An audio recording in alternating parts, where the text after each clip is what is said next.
Vasundhara TV हम सबका है।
अस्सलाम वालेकुम ख़ातिन हज़रात, मैं हूं अहमद कसाना। आज हमारा regular show air marshal Kapil काक साहब के साथ जो हफ्तावार होता है और रेगुलरली होता है, और उसमें हम मुख्तलिफ चीज़ें डिस्कस करते हैं, specially with reference to India. और आज हमने दो बहुत ही इंपॉर्टेंट टॉपिक्स पे बात करनी है, और उनमें कौन कौन से हैं। एक अफ़गानिस्तान है। अफ़गानिस्तान आपको पता है कि कितनी तेज़ी से सिचुएशन बदल रही है, लेकिन उसका आज हमने तजिया जो करना है वो इंडियन पर्सपेक्टिव में करना है, क्योंकि ज़ाहिर है कि एयर मार्शल कपिल काक साहब के साथ जो हमारा पर्सपेक्टिव आता है वो हमें पाकिस्तान से उस तरह नहीं मिलता जिस तरह हम एयर मार्शल साहब से बात करते हैं। एक तो ये है कि तालिबान के हवाले से बात करनी है कि इंडिया कितना कंसर्न है वहाँ पे, क्योंकि वहाँ पे हालात जो हैं वो तेज़ी से बदलते जा रहे हैं।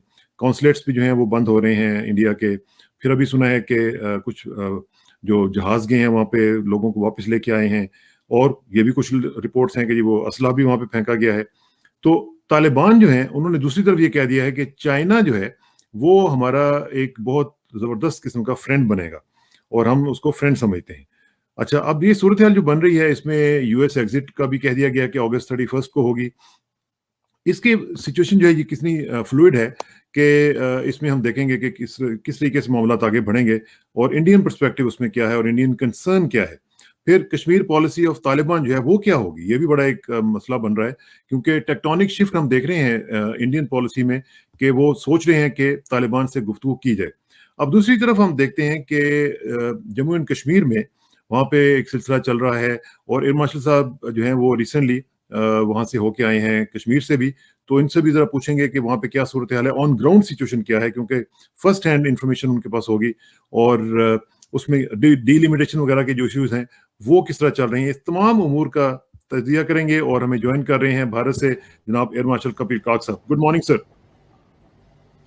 आदाब हुजूर, नाजरीन को भी आदाब मेरी तरफ से। बहुत बहुत शुक्रिया जी। एयर मार्शल साहब, अफगानिस्तान की सिचुएशन जो है वो तेजी से बदल रही है, और डेली की बुनियाद पे हम देख रहे हैं कि फ्लूइड सिचुएशन बन चुकी हुई है।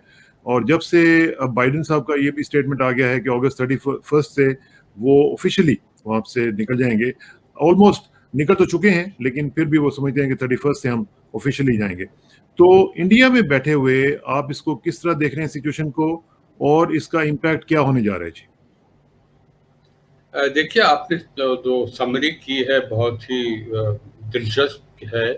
मैं सिर्फ हिंदुस्तान और इंडिया के नज़रिए से अफगानिस्तान को नहीं देखता हूँ, इलाकाई नज़रिए से देखता हूँ, एक आलमी नज़रिए से देखता हूँ, क्योंकि अफगानिस्तान की लोकेशन जो है जहाँ वो है, तो उसके जहाँ जो कुछ भी वहाँ होता है ईरान पे असर होगा।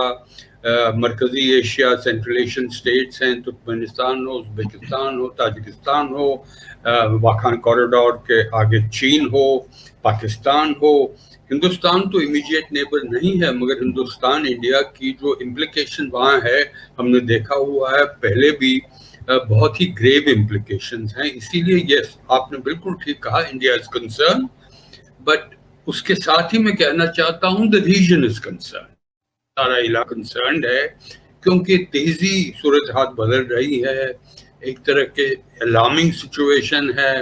तालिबान और अमेरिका का जो पॉलिटिकल सेटलमेंट होने वाला था कि वहाँ स्टेबिलिटी आएगी, एक जमहूरियत आएगी, वो तो नहीं हुई। दूसरा एक्सट्रीम जो है उसका वो तबाही का है, सिविल वॉर का है। तो क्या हम इन दो एक्सट्रीम्स में एक तरफ पॉलिटिकल सेटलमेंट, दूसरी तरफ सिविल वॉर, तो इसमें एक बीच का कुछ रास्ता इलाकाई मुल्क ढूंढ सकते हैं कि नहीं। ये इसमें कोई शक नहीं है कि तालिबान ने 2 जुलाई को जब बागराम एयरबेस को वेकेट किया, 2 दिनों में उन्होंने 13 डिस्ट्रिक्ट, 13 जो जिले हैं, ताकर हो, बदख्शान हो, पख्तिया हो या कंधार हो, इनमें पहले भी, उससे पहले 50 जिलों में उन्होंने कब्जा पाया था। अब वो तालिबान क्लेम करती है 185 जो जिले हैं, 400 जिले सारे अफगानिस्तान में, उस पर कब्जा उन्होंने पाया है। मैं किसी को भरोसा नहीं कर सकता हूँ, क्योंकि सूरत हाल, असली सूरत हाल क्या है वो कोई नहीं जानता है। हाँ, ये है सबसे बड़ी जो अगर आप हिकमत अमली से देखिए, तालिबान का आना और कब्जा पाना एक कवस जो ईरान बॉर्डर से आगे फिर मरकजी एशिया के border, Turkmenistan, Uzbekistan, Tajikistan, Wakhan corridor चीन के साथ, उसके साथ पाकिस्तान की जो क्रॉसिंग पॉइंट्स हैं, ट्रेड क्रॉसिंग पॉइंट्स हैं, उन सब पे कहीं ना कहीं उन्होंने कब्जा पाया है, इसमें कोई शक नहीं है।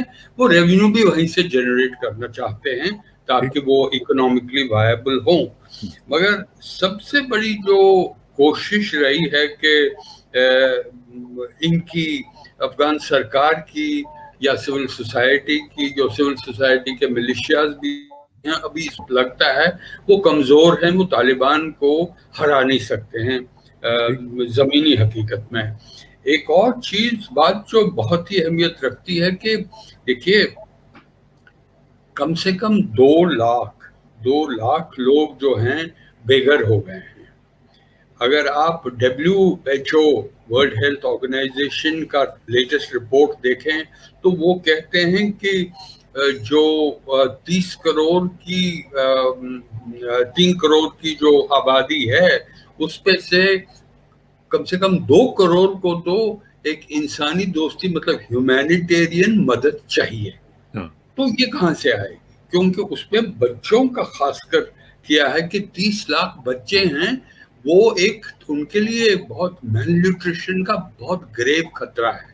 तो ये हमें सोचना है, हमें ज्यादा जियोपॉलिटिक्स में नहीं जाता है, हमें इंसानियत के दायरे से भी नजरिए से देखना है अफगानिस्तान क्या। ये देखिए, एक और बात जो है वो कि आपके गेन्स क्या है, लॉसेस क्या है।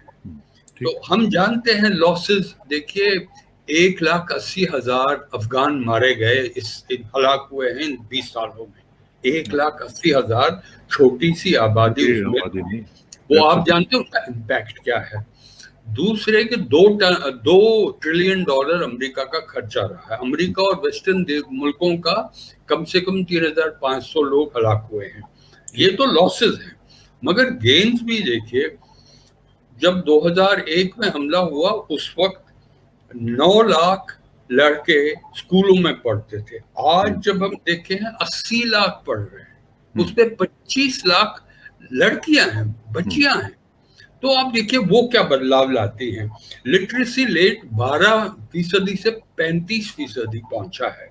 मैं इसलिए दोहरा रहा हूं, ये लाइफ एक्सपेक्टेंसी 40 से 63 हो गई है। और एक सड़कों की बात करेंगे, 600 किलोमीटर की जो पक्की सड़कें थी उस वक्त, आज 16,000 किलोमीटर की पक्की सड़कें। तो क्या अब हम अफगान लोगों का ये जवाब देना है, आपको और हमने नहीं देना है? क्या ये जो कोई भी आपके इजाफे हुए हैं, क्या उन इजाफों को खोना चाहते हैं कि नहीं? मेरे ख्याल में तालिबान भी ये हकीकत जानेगा। उनका आगे बढ़ना भी इसीलिए है कि क्या वो पुरअमन तरीके से कोई कॉम्प्रोमाइज कर सकते हैं। अमेरिका अग्रीमेंट्स तो गए। मेरा ख्याल है मार्शल साहब कि मैंने जो भी उनके लोगों के इंटरव्यू सुने हैं और पढ़े हैं, उनमें तो मुझे एक मैच्योरिटी नजर आ रही है, और वो ये कह रहे हैं कि हमारी किसी के साथ दुश्मनी नहीं है और हम लोग बड़े आराम से रूल करेंगे और किसी के साथ वो उस तरह नहीं करेंगे जो कि पहले होता था। लड़कियों और खवातीन के बारे में भी उनके ख्यालात जो हैं वो बिल्कुल अब बदल चुके हुए हैं। तो इसलिए मेरा नहीं ख्याल कि अब वो वाली जो पहले वाला इंप्रेशन था वो अभी कंटिन्यू करेगा। नहीं, बिल्कुल ठीक कहा आपने। आपको याद होगा पिछले प्रोग्राम मैं इसका जिक्र किया था। अफगानिस्तान भी बदला है, तालिबान भी बदला है। ये तालिबान 1996 का तालिबान नहीं है। हाँ, तशद्दुद का वो जो एक उनके पास औजार है उसको वो अबैंडन नहीं कर रहे हैं। जो कुछ भी बदलाव आ रहा है इस वक्त, जो तबाही मच रही है, वो तशद्दुद की तबाही है। इसीलिए हिंदुस्तान के वजीर खारजा जयशंकर ने भी हमेशा आपने इतनी स्टेटमेंट देखी होंगी, उन्होंने कहा है कि लेजिटिमेसी होनी चाहिए, मतलब एक तरीके की कानूनी तरह की क्रेडिबिलिटी इनको मिले। वो आप इनको कैसे दिलाएंगे? वो आपने खुद ही कहा कि चीन के साथ दोस्ती करना चाहते हैं। वो चीन को उन्होंने विश्वास दिलाया है कि हम ईस्टर्न तुर्किस्तान इस्लामिक मूवमेंट को कोई सपोर्ट नहीं देंगे। ये एक और अहम बात जो हिंदुस्तान इंडिया के लिए है, उन्होंने कहा है कि जम्मू कश्मीर की प्रॉब्लम जो है तालिबान की, वो इंटरनल, वो क्या कह रहे हैं? कहते हैं ये हिंदुस्तान का इंटरनल है, उस पर कोई हम दखल नहीं करेंगे। ये बहुत इंडिया के लिए बहुत, इसीलिए आप देखते हैं कि जो भी हाल ही में 2 मई के बाद हमारी तरफ से इंडिया तो थोड़ा इनफ्लेक्सिबल रहा, वो बहुत बड़ी गलती रही। तालिबान के साथ हम कहते आ रहे हैं इतने सालों से, आप बातचीत, आप दरवाजा खोलिए। बल्कि 2 साल पहले बिपिन रावत साहब का मुझे याद है कि उन्होंने कहा था कि तालिबान से बात की जाए। बिल्कुल बिल्कुल बिल्कुल सच कह रहे हैं आप कि बिपिन रावत का पब्लिक रिकॉर्ड है कि तालिबान से बात कीजिए, मगर कुछ मुश्किल आते थी, जो कुछ भी थे कि अफगान सरकार को हमने पूरी तरह से। इस वक्त क्या ऑफिशियल पोजीशन है? क्या ये टेक्टोनिक शिफ्ट आ चुकी है कि हम तालिबान से बातचीत करेंगे और उन्होंने लेजिटिमेसी देंगे? तालिबान की बैक चैनल तो आपको याद है, ये पूरा बरदार ही नहीं है। मेरे ख्याल में अकुंजाला के साथ भी कुछ बैक चैनल है, मुझे लगता है, क्योंकि हमारा बदलाव, जो पॉलिसी बदलाव आया है, कि वो हकीकत देख के कि देखिए अगर एक तशद्दुद से सरकार बदले तो हिंदुस्तान और किसी इलाकाई मुल्क के लिए ठीक नहीं है। दूसरी तरफ अगर हम ट्रांजिशन करवा सकते हैं कि पीसफुली कुछ हो जाए, उस पर सिर्फ इंडिया ही नहीं है, उसमें ईरान है, रूस है, चीन है, पाकिस्तान है, हिंदुस्तान है। और इसमें ये भी सोच करना है कि देखिए हिंदुस्तान और पाकिस्तान के एक तरीके का रकाबात राइवलरी है, वैसे हिंदुस्तान और चीन की राइवलरी है, मगर उनको दबा के रखना है। जो आपके इंटरनल कॉन्ट्रडिक्शंस हैं, मिलजुल के एक तरीके से यहाँ अगर बदलाव लाया जाए। लेकिन तालिबान के आने के बाद मौजूद अगर तालिबान आते हैं तो उसके बाद फिर ये जो कॉन्सुलेट्स वाला सिलसिला था, अभी हमने देखा कि फौरी तौर पर कॉन्सुलेट्स बंद होने शुरू हो गए हैं इंडिया के वहां पे, तो क्या उनके आने के बाद कॉन्सुलेट्स दोबारा खुलेंगे? वो ताल्लुकात में वो सरगर्मी और गर्मजोशी वो सारी होगी या नहीं होगी? नहीं, देखिए इशराक साहब, अगर आप जलालाबाद और हेरात की कॉन्सुलेट्स कह रहे हैं, वो तो पहले ही हमने वहां से वो नहीं, आज तो कंधार भी स्केल डाउन। कंधार में सिचुएशन क्या है कि जो आप जहाज की बात कर रहे हैं, जहाज भेजा गया है कि 51 लोग जो कंधार की कॉन्सुलेट में हैं उनको वापस बुलाया गया है, क्योंकि देखिए ये ह्यूमन सिक्योरिटी का इशू है कि यहाँ पे इतना शोर मचेगा कि आपकी एम्बेसी को आप वहाँ बरकरार नहीं रख सकते। वहाँ स्केलेटन स्टाफ है, अफगान जो लोकल्स हैं वो कंधार को इस वक्त चला रहे हैं, मगर हिंदुस्तान का स्टाफ वापस आया है। मज़ार शरीफ अभी भी बंद नहीं हुई, काबुल की एम्बेसी पूरी बरकरार, और मगर कैलिब्रेट ये हम ही नहीं है, बाकी मुल्क भी हैं, वो पहले ही अपनी कॉन्सुलेट्स बंद करके चले गए। मगर मैं ये कहना चाहता हूँ, एक तो अमेरिका का जो रोल रहा है, 20 साल जंग की है, इससे पहले आप जानते हैं ब्रिटिश एम्पायर को, फिर रशियन एम्पायर को, अब अमेरिकन एम्पायर को, उस अफगानिस्तान को बिना मतलब के एक ये कब्रिस्तान नहीं कहा जाता है ये ऐसी एम्पायर्स का, तो अमेरिका भी चले गए। मगर एक ये है कि अमेरिका पहले तो वो मिशन क्रीप रहा उनका, ये बहुत जानने की बहुत जरूरी है कि आगे अमेरिका क्या करे। उनका मिशन क्रीप था कि पहले अलकायदा को खत्म करेंगे, ओसामा बिन लादेन को मारेंगे, और तीसरा जो अफगानिस्तान को एक जो स्ट्रक्चर है उसको जमहूरियत का अहदे हुकूमत करेंगे, मतलब पॉलिटी रहेगी, डेमोक्रेटाइज करेंगे। अब वो हो नहीं पाया है, वो तो पहली बात है। नहीं तो फिर आप ये कह रहे हैं कि जो अमेरिकन मिशन था, जिस तरह बाइडेन ने भी इसको एक्नॉलेज किया है कि it was not accomplished, mission incomplete. बिल्कुल इसमें कोई शक नहीं है कि वो उनका मिशन क्रीप था। अगर उनको सिर्फ अलकायदा को खत्म करना था या डिस्ट्रॉय करना था, ओसामा बिन को मारना था, तो वो चले जाते। इतने सालों से वो कहते आ रहे हैं कि हम वापस जाएंगे। अब वापस जाने के लिए एक तो प्रेशर है, जो उनकी फौजें हैं वो मिड वेस्ट और वेस्टर्न एरिया अमेरिका से, वो उनकी फैमिली कुंभों का उनका दबाव है कि आप हमारी फौजों को वहां क्यों हलाक करवा रहे हैं। तीसरी बात, उन्होंने लेजिटिमेसी अफगानिस्तान की तालिबान को तब दी जबकि 50,000 तालिबान कार्डर्स को बरी किया गया, वो दबाव डाला गया अशरफ गानी को। उस वक्त उन्होंने तालिबान को लेजिटिमेसी दी। अब ये है कि वो एक तरीके की कॉन्ट्रडिक्शन फिर से आ रही है। एक तो कह रहे हैं कि हम तो चले गए, मतलब आपने कहा 90% जो अमेरिकन फोर्सेस है वो तो गई हुई हैं। अब वो थोड़े से 600-700 लोगों को सिक्योरिटी के लिए, एम्बेसीज वगैरह के लिए रखेंगे, अब अमेरिका तो चला जाएगा। अब कह रहे हैं कि हम आपको अकेला नहीं छोड़ेंगे, हम आपकी मवाशी मदद करेंगे, क्योंकि अफगानिस्तान चल नहीं सकता है जब तक कि अफगानिस्तान को 3 और 4 अरब डॉलर हर साल ना हो। वो कहाँ से आएगा? कौन सा मुल्क है जो देगा? सिर्फ अमेरिका दे सकता है। तीसरी बात इसमें यह है कि अगर उनको लगता है कि खतरा बहुत ज्यादा बढ़ रहा है, तो जैसे मैंने पुराने प्रोग्राम को मैं आपसे गुजारिश की थी कि ये बात यह है कि वो कतर और अरब अमीरात की बेसिस जहां हैं वहां से ड्रोन अटैक्स कर सकते हैं। 7-8 घंटे की फ्लाइट है, वो ग्लोबल। मतलब एक चीज बड़ी इंपॉर्टेंट है, आपने अपने अमेरिकन कॉन्ट्रडिक्शन के जिक्र किया। मुझे लगता है कि एक कॉन्ट्रडिक्शन जो है वो भारत के सामने भी आने वाली है, बल्कि आ चुकी है वो शायद, कि एक तरफ तो वो चाहते हैं कि तालिबान के साथ एंगेज कर लें और टॉक्स वगैरह का सिलसिला शुरू हो जाए ताकि आइंदा जो हालात होंगे उनमें उनके साथ मामला ठीक हो सके। दूसरी तरफ अशरफ गनी हुकूमत जो है वो भी जाहिर है उनके साथ 20 साल का एक ताल्लुक है, पिछले 20 साल से इंडियन इन्फ्लुएंस वहां पे मौजूद था। अब क्या करें? यानी अशरफ गनी साहब को सपोर्ट करें या तालिबान के साथ गुफ्तगू करें, या अफगान एयरफोर्स को सपोर्ट करें या तालिबान की मदद करें? ये कॉन्ट्रडिक्शन जो है इसको कैसे हल किया जाए? बरकरार हैं ये कॉन्ट्रडिक्शंस में, पिछले 20 साल से चलती आई हैं, अब भी बरकरार हैं।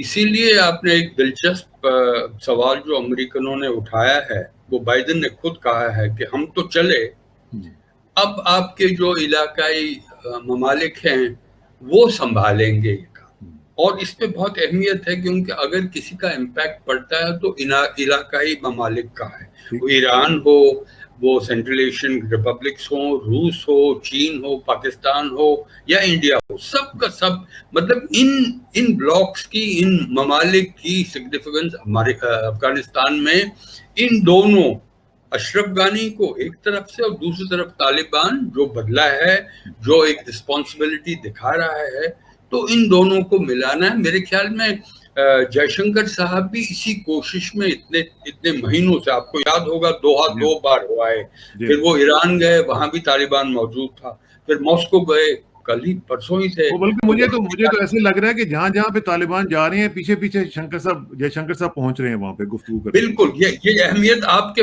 नुक्ता जो आपने अभी पॉइंट बना दिया कि एक कॉम्प्रोमाइज ढूंढा जा रहा है।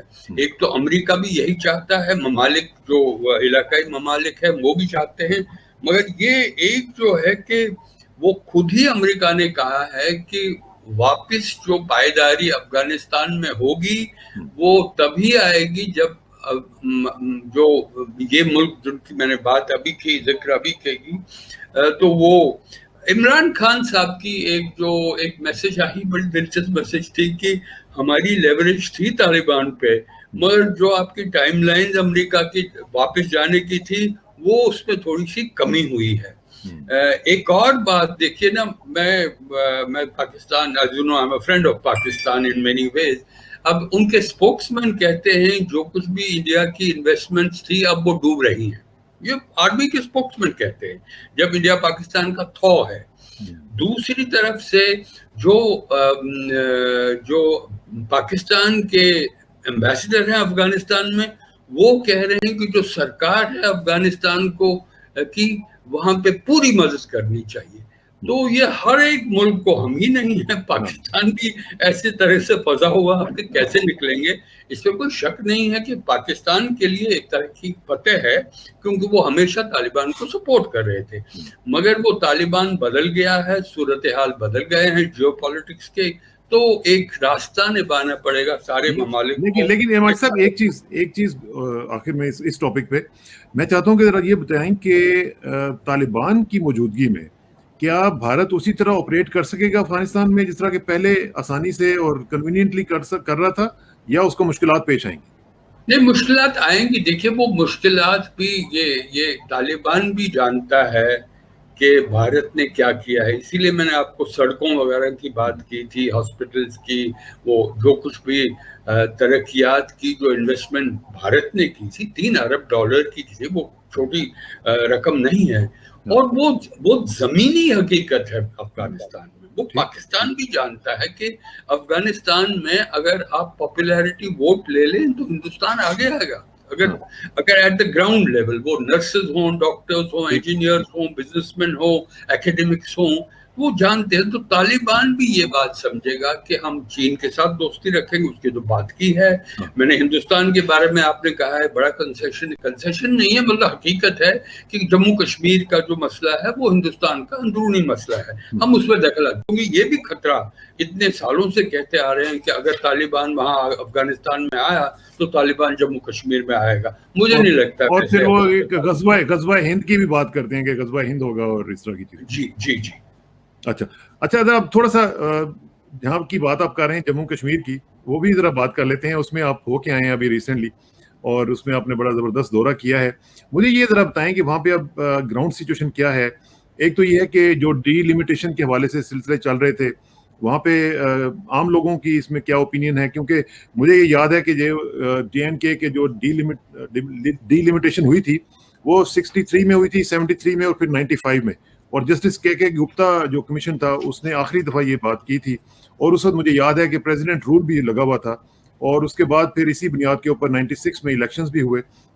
तो ये जो डीलिमिटेशन का मामला चल रहा है, इसमें क्या सूरत है? क्योंकि मुझे याद है कि जो पार्लियामेंट्री जो असेंबली की जो करारदाद आई थी उसमें उन्होंने जो डीलिमिटेशन ऑफ सीट्स थी वो 2026 तक फ्रीज कर दी थी। तो अब क्या हो रहा है वहां पे, आम क्या लोग सोच रहे हैं, ये जरा बताइएगा जी प्लीज। देखिए, डीलिमिटेशन में तो आपने तो मेरा बोझ हल्का कर दिया। आपने तो पूरी जो जानकारी है अपने नाजरीन के सामने पेश रखी है। मैं बिल्कुल सहमत हूँ आपसे।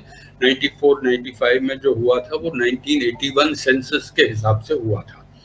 मगर उसके बाद जो 2002 में असेंबली का रेजोल्यूशन निकला था कि वो हिंदुस्तान में भी एक प्लान था कि सारे इंडिया में डीलिमिटेशन होगा पहला 2026 का जो सेंसस होगा उसके बाद।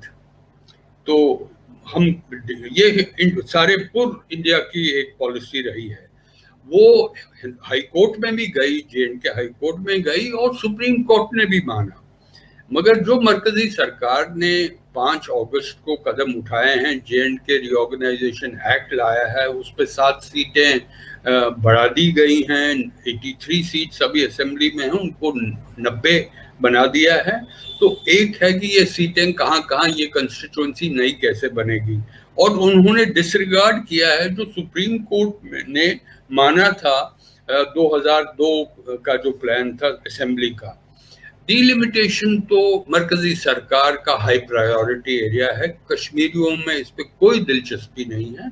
हाँ, जम्मू के इलाके में इस पे काफ़ी सिग्निफिकेंस है, क्योंकि जम्मू वाले इतने सालों से कहते आ रहे हैं जो बैलेंस ऑफ सियासी फोर्सेस हैं वो एक तरीके से कश्मीर की वादी को एडवांटेज देता है। इस पे शक भी नहीं है, क्योंकि कश्मीर की वादी की जो आबादी है वो जम्मू से बहुत ज़्यादा है। मतलब अगर 13-13.5 करोड़ की पॉपुलेशन है, तो हम देखते हैं कि इस पे अप्रोक्सीमेटली 7 मिलियन कश्मीर में है और 6 मिलियन जम्मू में है। तो अब जो कुछ भी आप करेंगे तो वो हमेशा कश्मीर को थोड़ा फेवर किएगा। अब इसमें लाया गया है कि एक्सेसिबिलिटी देखिए, एडमिनिस्ट्रेटिव कन्वीनियंस देखे। कश्मीरी इस पर शक कर रहे हैं कि इसमें कुछ दाल में काला तो नहीं है, और शेड्यूल कास्ट शेड्यूल ट्राइब्स को भी कंस्टिट्यूएंसी दी जाएंगी। डिलिमिटेशन कमीशन जब हम थे, मैं था वहाँ पे, वो भी मौजूद थे, वो कश्मीर का दौरा किए हैं, उन्होंने लीडरान से बात की, एक तरीके से एश्योरेंस दिलवाई है कि बड़ा फेयर होगा, बड़ा ट्रांसपेरेंट होगा जो भी हम डिलिमिटेशन करेंगे। ये मैं इसलिए उठा रहा हूँ क्योंकि हमारे भारत के वजीर आजम कहते आए हैं पिछले कई महीनों से कि पहले डिलिमिटेशन होगा, उसके बाद इलेक्शंस होंगे, और उसके बाद हम जब अप्रोप्रिएट वक्त होगा तो हम स्टेटहुड देंगे। ये कश्मीरी मानने के लिए तैयार नहीं है। मेजॉरिटी ओपिनियन आप जानते हैं, जब डिस्ट्रिक्ट डेवलपमेंट काउंसिल के इलेक्शन हुए थे उस वक्त people's alliance for Gupkar declaration 110 सीटें जीते, और उसमें 35 सीटें जम्मू में थी, जो कि माना जाता है कि वो रूलिंग पार्टी की उस पे बेस वहां जम्मू में है। तो वो रूलिंग पार्टी की बेस कमजोर हुई है जम्मू में, क्योंकि वहां पीएचडी वहां पहुंच गया है, और बीजेपी को सिर्फ वादी में सिर्फ एक सीट मिली। जब देखिए ना कंट्रास्ट क्या है। तो अब इस ओपिनियन, जो पब्लिक ओपिनियन है, जमहूरियत की बात कर रहे हैं, आप डिसरिगार्ड नहीं कर सकते। हाँ, मेजॉरिटेरियन फोर्सेस बिलीफ है, आइडियोलॉजिकल पोजीशन है सरकार की, मगर आप जमहूरियत को डिसरिगार्ड नहीं कर सकते, आप आईन को डिसरिगार्ड नहीं कर सकते। तो अब देखते हैं ये क्या होता है। मगर डिलिमिटेशन में भी महबूबा मुफ्ती जी, उन्होंने तो उसको माना नहीं है, वो शामिल नहीं हुई है। हाँ, इसी के कोई रिप्रेजेंटेटिव्स गए हैं, मिले हैं, क्योंकि वो कह रहे हैं कि अगर हम डीडीसी इलेक्शंस में हिस्सा लिए तो हमें डिलिमिटेशन से क्या है, जो हमारे कंसर्न्स हैं, हमारी शक्कें हैं सरकार के खिलाफ, हम उनके सामने पेश करेंगे ताकि जमहूरियत के हिसाब से। वैसे ऑन अ लाइटर नोट, मुझे ये भी पता चला, बता रहे थे कि हमारा शो जो है वो भी कश्मीर में काफी देखा जाता है। नहीं, देखिए, कश्मीरी अवाम जो है, जब मैं छोटा बच्चा था उन दिनों में हमारे कश्मीर में टोंगे होते थे, आप जानते हैं, tonga was a mode of transportation इन सब कॉन्टिनेंट। टोंगे वाला का भी पता था कि ऑटोनॉमी क्या है, 370 क्या है। मैं बचपने की बात, मैं तो बूढ़ा हो गया हूँ। तो मतलब they are very politically savvy. वो कोई चैनल सारे आलम में नहीं है तो कश्मीरी नहीं देखते हैं। और मीडिया जो है, खासकर सोशल मीडिया, जो इतना फास्ट ट्रैक रखता है, मूवमेंट होती है, जो कुछ भी इंफॉर्मेशन है, तो कश्मीरी उसके साथ प्लग्ड इन है। आपका प्रोग्राम भी देखा जाता है, इसमें कोई शक नहीं है। तो मगर एक चीज कह रहा हूँ, तो आपने थोड़ा सा इसमें एक और चीज भी मैं पूछ लूं आपसे कि 2 दिन के अंदर वहां पे एक डेलीगेशन, जो पार्लियामेंट्री पैनल है, वो जाने वाला है, जो कि वहां पे हिंदी के लिए जा रहा है, हिंदी लैंग्वेज के इंट्रोडक्शन के लिए कश्मीर में, कि हिंदी को कैसे किया जाएगा। लेकिन उसमें मुझे तो जहां तक अंदाजा है इरमान साहब, उसमें जो ऑफिशियल लैंग्वेज एक्ट है 1963 का, वो तो यहाँ पे कश्मीर में तो अप्लाई नहीं होता है। तो वो किस बुनियाद के ऊपर वहाँ पे हिंदी को इंट्रोड्यूस कराना चाहते हैं ऑफिसेज में? नहीं तो मैं आपको याद दिलाना चाहता हूँ, ऑफिशियल लैंग्वेजेस एक्ट नहीं था, बट अब तो हिंदुस्तान की यूनियन टेरिटरी जम्मू कश्मीर है। जो मरकजी सरकार क्या कर रही है, मरकजी सरकार कह रही है कि उनका क्या है कि जो कुछ भी सारे हिंदुस्तान में अप्लाई होगा तो वो J&K में अप्लाई होगा, इसीलिए J&K रिऑर्गेनाइजेशन एक्ट लाया गया है। मगर मरकजी सरकार भी सिलेक्टिवली चुन के वो कानून या वो पॉलिसीज जो नहीं जानी चाहिए थी जम्मू कश्मीर की, वो लागू कर रहे हैं। डिलिमिटेशन एक्सरसाइज तो वही है। डिलिमिटेशन, असम में इलेक्शंस हुए हैं, डिलिमिटेशन में वो भी मौजूद था जम्मू कश्मीर के साथ, वहां इलेक्शंस कैसे हुए। अब मणिपुर में भी होने वाला था। तो मैं ये कहना चाहता हूँ, कश्मीर की आवाम की एक आवाज है। अगर आप कहते हैं, मतलब मरकजी सरकार को सवाल उठाया जा रहा है, अगर आप कहते हैं कि पूरा इंटीग्रेट करिए, तो इंटीग्रेट करने के लिए आपको डिलिमिटेशन के लिए हमें क्यों अलग कर रहे हैं? तो यही तो मतलब कॉन्ट्रडिक्शंस तो आप छुपा नहीं सकते ना, वो तो आगे आ जाएंगी, क्योंकि मीडिया है, लेकिन साहब, इसमें देखें ना, जिस तरह आपने फरमाया कि लोग इसको एक्सेप्ट नहीं कर रहे हैं, और अगर लोग एक्सेप्ट नहीं कर रहे हैं और उसको बुलडोज किया जा रहा है इस तरह की चेंजेस को, तो उसका तो फिर एलियनेशन मजीद बढ़ेगा, मजीद प्रॉब्लम्स क्रिएट होंगे, और गवर्नमेंट के लिए भी होंगे, लोगों के लिए भी होंगे। नहीं, एलियनेशन में कोई कमी नहीं आई है। यही आपको मैं ये सवाल एक तरीके से उठाना चाहता था कि आप जाएंगे कल श्रीनगर में, एयरपोर्ट पे उतरेंगे, श्रीनगर में जाएंगे, आप कहेंगे कोई तो प्रॉब्लम है ही नहीं, क्योंकि नॉर्मल लाइफ है, लोग भागदौड़ कर रहे हैं जैसे कहीं भी किसी भी मुल्क में।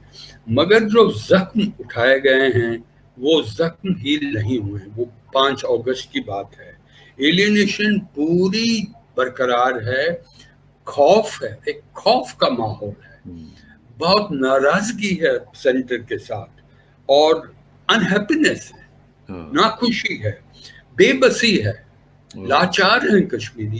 ये मैंने जिसके साथ बात की, काफी सैकड़ों लोगों के साथ बात की, ये डोमिनेंट पर्सपेक्टिव वहां से आया है। हाँ, एक नॉर्मल सी एक तरफ है, दूसरी तरफ ये नाराजगी, क्योंकि ये नाराजगी की जो वजह है वो तो आपने इतनी बार डिस्कस किए हैं हम दोनों ने, तो वो दूर नहीं हुई हैं। आपको तो पर्सनली कैसा लगा? मतलब आपकी अपनी फीलिंग्स क्या थी जब आपने इन लोगों से मुलाकातें की?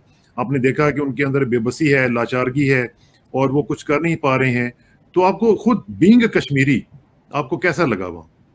नहीं, देखिए, बात ये है कि एक तो कश्मीरी की एक बड़ा डिफाइनिंग कैरेक्टरिस्टिक है, वो उम्मीद कभी कहीं नहीं खो बैठता है, कभी नहीं। ठीक। जितना भी darkest of times, Kashmiri has always shown hope. अब 5 अगस्त के बाद एक और कैरेक्टरिस्टिक जो आगे आया है वो सब्र का है, पेशेंस। वो कहते हैं कि अगर हम इस वक्त सड़कों पे आ जाएं तो और हमारे युवाओं का, हमारे यूथ का खून बहेगा। हम पेशेंट हैं, हम वक्त ढूंढेंगे, मौका ढूंढेंगे, ताकि जो हमारे साथ बेइंसाफी हुई है वो करेक्ट हो जाए। और इसीलिए मैं जो कह रहा हूँ आपके सामने, अब ऑल पार्टी हुर्रियत कॉन्फ्रेंस, तो गिलानी साहब ठीक नहीं है, उनकी सेहत ठीक नहीं है। हाल ही मीरवाइज उमर फारूक ने भी एक स्टेटमेंट दी है। उनकी स्टेटमेंट और जो PAGD की स्टेटमेंट पर कोई फर्क नहीं है। देखिए, हमारे पॉलिटिकल प्रिजनर्स हैं, उनको रिलीज कीजिएगा। जो कोई CBMs हैं, जो हमारा ट्रस्ट डेफिसिट है वो दूर होना चाहिए, जो भरोसे का डेफिसिट है। तो मतलब क्या दिखा, क्या मैंने किसी जिन से हमने बात की, एक जो डोमिनेंट सेंटिमेंट आया, कोई एक्सट्रीमिज्म नहीं देखा है, उनकी आवाज में कोई एक्सट्रीमिज्म नहीं रहा। दूसरा, सब्र देख रहे हैं, उम्मीद, हालांकि उम्मीद की मौत आई है कश्मीर में जब आर्टिकल 370 हटाया गया, मगर फिर भी वो उम्मीद रख रहे हैं कि एक न एक दिन जो बेइंसाफी कश्मीरियों के साथ हुई है वो दूर हो जाएगी। क्या इंटरनेशनल प्रेशर आएगा, उस पर भी उम्मीद रख रहे हैं। क्या हिंदुस्तान में सिविल सोसाइटी के प्रेशर सरकार पे आ सकते हैं कि एक दूसरे रास्ते पे आए? ये बहुत ही, मगर आपको एक बात कहने की बहुत जरूरत है आपके नाज़रीन को, वो है स्टेटहुड की। ये एक और एक मुद्दा हमने देखा है, क्योंकि सीक्वेंसिंग में हमारे वजीर आजम कह रहे हैं पहले डिलिमिटेशन कीजिए, उसके बाद इलेक्शंस होंगे, फिर हम देखेंगे आपको स्टेटहुड देंगे। कश्मीरियों को कोई भरोसा नहीं है मरकजी सरकार का, खासकर ये सरकार जो 7 साल से आई है, क्योंकि उनको लगता है कि सरकार की जो ऑब्जेक्टिव्स हैं, पॉलिसियां हैं, वो कश्मीरियों को डिस्पोजेस करना है, जिस तरीके भी से आप कर सकते हैं। उनको एक तरीके से दबाना है, सप्रेशन वो जारी है, वो सप्रेशन देख रहे हैं कश्मीरी। तो मतलब अगर आप मीडिया को फुल फ्रीडम नहीं देखते हैं, अगर आप फ्रीडम ऑफ स्पीच नहीं देते हैं, अगर लोगों को एक दूसरे से एक कॉन्फ्रेंस बनाना, या जो कश्मीर में इस वक्त इतने मुद्दे हैं उनका बहस हो, गुफ्तगू हो, हर डेमोक्रेसी में होती है, मगर कश्मीर वो अलाउड नहीं है। मैं कहना चाहता हूं कि पिछली बार हमारा एक ग्रुप गया था, मीरवाइज साहब के साथ बात करना चाहते हैं, हम उनके दरवाजे तक गए और उनसे वापस भेजा गया। क्यों? हम तो आम शहरी हैं हिंदुस्तान के। तो वैसे ही अब मीरवाइज ने भी वो स्टेटमेंट दी है। तो जब तक मरकजी सरकार कश्मीर के मसले को एक सेंसिटिवली, मीनिंगफुली, जमहूरियत के तरीके से आगे नहीं बढ़ाते, जो आप एंगर, एलियनेशन, नाराजगी, खौफ, ये बट चलता रहेगा। मिलिटेंसी में भी आप देखिए, मिलिटेंसी मरकजी सरकार कहती है खत्म हो गई है, मगर अगर आप आंकड़े देंगे कि मिलिटेंसी का पैटर्न वैसे का वैसा है। अब ये पैटर्न में बदलाव ये है कि अगले पिछले 2 साल से 2019 और 2020 में देखे, जो भी लड़के हलाक हुए हैं 75% जो हुए हैं वो लोकल्स कश्मीरी थे, 75%। तो वो ये भी दिखाता है कि जो पाकिस्तान की इन्वेस्टमेंट थी दहशतगर्दी में वो कम हो गई है। वो पाकिस्तान ने खुद ही कोई दबाव नहीं डाला गया है। अगर हम देख रहे हैं कि एलओसी पे इस वक्त सीज फायर बरकरार रहा है, अब हाल ही में कुछ आवाजें रेटरिक एम्प्लॉय किया गया है। एक जो हाफिज मोहम्मद सईद पे अटैक हुआ है पाकिस्तान में, इंडिया को एक एक्यूज किया है, उन्होंने किया है। फिर जो जम्मू एयर बेस पे अटैक हुआ था यूएई का, जी, तो उस पे भी वो कहा गया है कि ये पाकिस्तान का। बस ये मैं समझता हूँ कि ये टिट फॉर टैट वाला काम भी खत्म होना चाहिए, और दहशतगर्दी ना भारत करे, ना पाकिस्तान करे, ना कोई और करे। ये मामला तो मेरा ख्याल है कि ठीक होने चाहिए नवाज साहब। बिल्कुल, मैं बिल्कुल सहमत हूँ आपसे। ये एक तरीके के पाकिस्तान की तरफ से एक स्ट्रेटेजिक पॉज है, क्योंकि वो जानते हैं कि अफगानिस्तान में जो सूरत हाल है वो उनके लिए बहुत चैलेंजेस पैदा कर सकते हैं।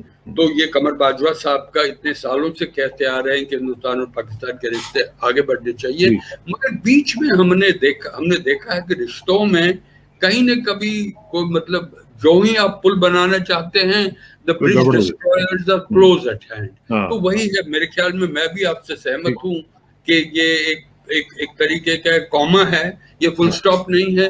ये जो थॉ है इसको आगे बढ़ाना है, क्योंकि न सिर्फ अफगानिस्तान में मगर जम्मू कश्मीर को भी आगे बढ़ाया जा सकता है। क्योंकि ये मानने की जरूरत है कि वज़ीर आज़म नरेंद्र मोदी अमेरिका जा रहे हैं सितंबर में, कुछ महीने रह गए हैं, तो वो रिपोर्ट कार्ड में क्या दिखाएंगे?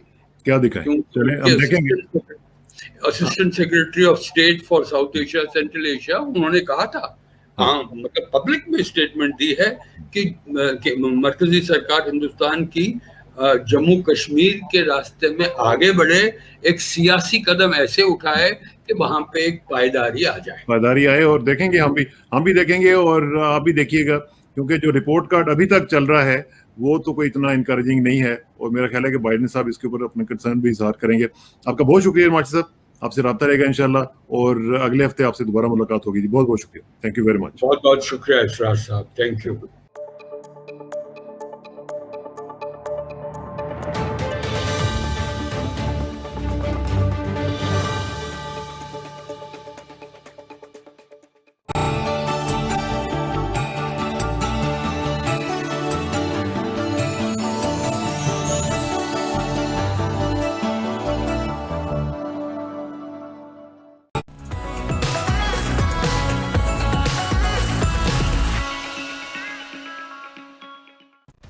एपेक्स ग्रुप ऑफ कॉलेजेस, जहां इल्म सिर्फ क्लासरूम, कमरा इम्तिहान या किताबों तक महदूद नहीं। एपेक्स उन तलबा के लिए औज की काविश है जो दिन रात मेहनत करते हैं, जिनमें तजस्सुस है, वो जो मुस्तकबिल के हीरो हैं, जो आज ही सितारे हैं, वो जो फर्क नहीं करते, काविश में है कि बने एक बेहतरीन इंसान, जो थोड़ा हट कर सोचते हैं, जो खुद को जिंदगी के पेचीदा रास्तों के लिए तैयार करते हैं।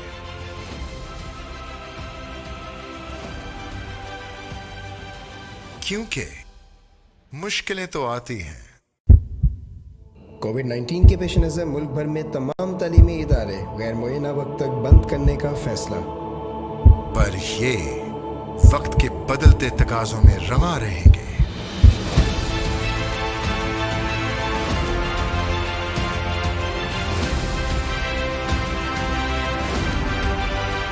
और कभी हार नहीं मानेंगे। ये वो हैं जो एपेक्स में अपने हर ख्वाब की तकमील देखते हैं।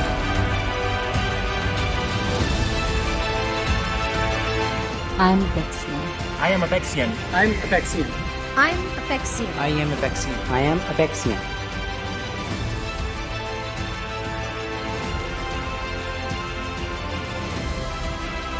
एपेक्स ग्रुप ऑफ कॉलेजेस, आज है मंजिल।